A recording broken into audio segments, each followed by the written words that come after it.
Everyone, welcome back my another blog. এটা হচ্ছে জামাই ষষ্ঠীর আগের দিনের ব্লগ। তো আমরা একটু বেরিয়ে পড়েছিলাম বাজার যাব বলে।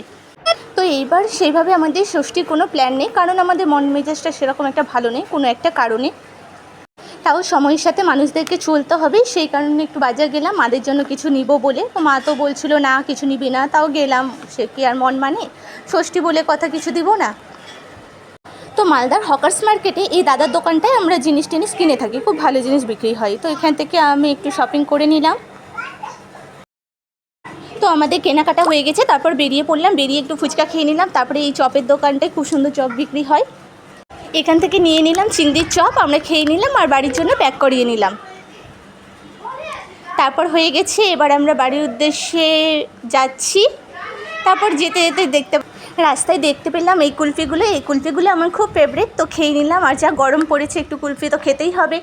তো আজকে ব্লগটি তোমাদের কেমন লাগলো? যদি ভালো লেগে থাকে লাইক কমেন্ট শেয়ার করে দেবে। তো আজকের মতো টাটা, বাই।